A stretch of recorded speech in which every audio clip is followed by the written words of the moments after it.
Hey, what's up, everybody?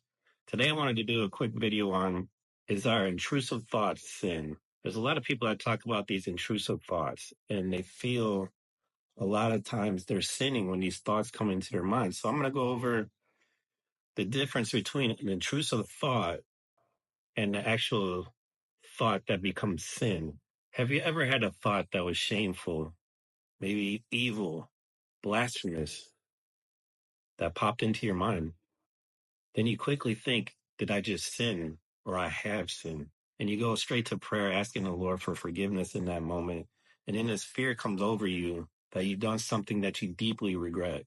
See, we all go through this in one way or another.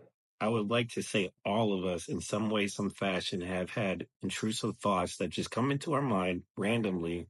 They feel like they come from this place that has no part of us whatsoever. And then we feel guilty because they came into our mind.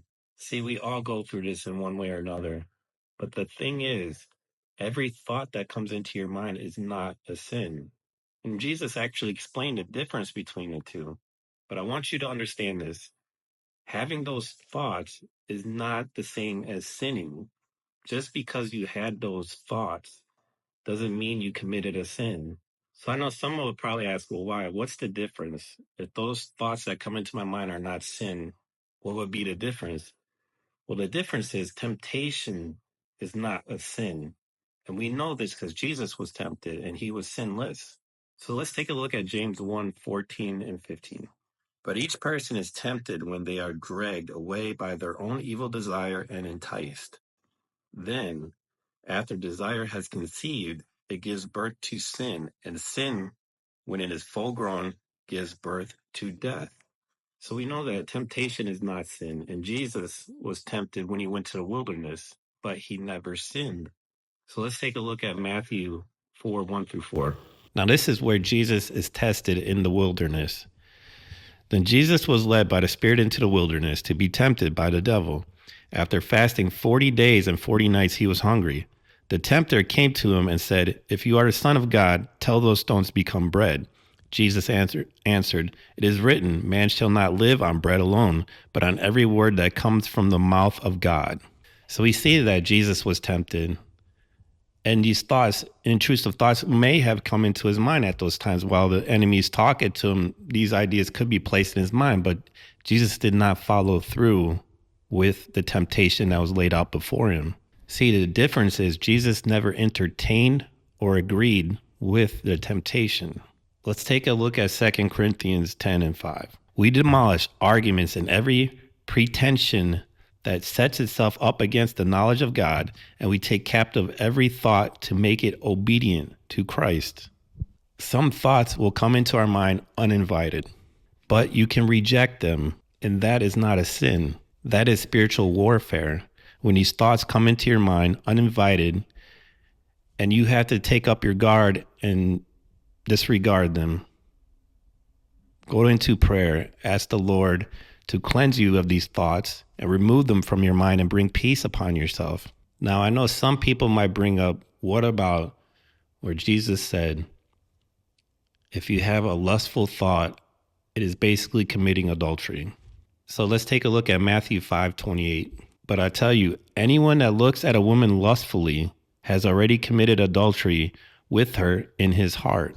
And to see the difference in this is, Jesus isn't talking about a random thought that pops into your mind.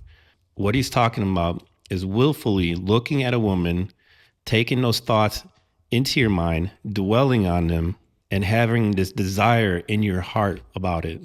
And this is what defiles the heart. See, what we need to look at it is these thoughts, these intrusive thoughts, will come knocking at the door of your mind. And it's up to us to walk away from them, cleanse them out of the mind, go to prayer if we need to. But it becomes a sin when you open that door and invite these thoughts into your mind, and you're dwelling and entertaining these thoughts as they're playing out in your mind. It is not a sin when this thought is knocking at the door of your mind.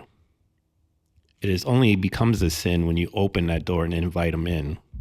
So if you're fighting these thoughts and running to God, that is not a sin. That is your faith in action. And know this is so important. Know this part. God sees your heart. He knows when you're fighting thoughts, these intrusive thoughts, and he knows when you're entertaining these thoughts and your heart is for the entertainment of these thoughts. He understands and knows the difference between a mind that's under attack and a heart that is chasing sin. So what do? You go into prayer. You ask God for peace and a sound mind.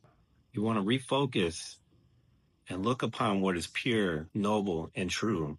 And know this, if you're in Christ, you are not your thoughts. Don't let the enemy use an intrusive thought to make you question your relationship with God, to make you think all these thoughts that keep coming in your mind, you're a sinner and you're not worthy of God and you can't stop it.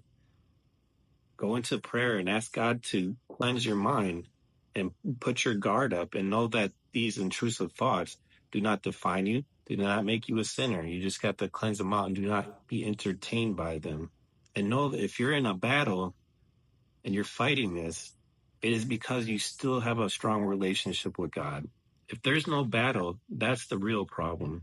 When there's no struggle, no resistance, and no conviction, it could mean you're no longer fighting the sin. At that point, you're just living in it.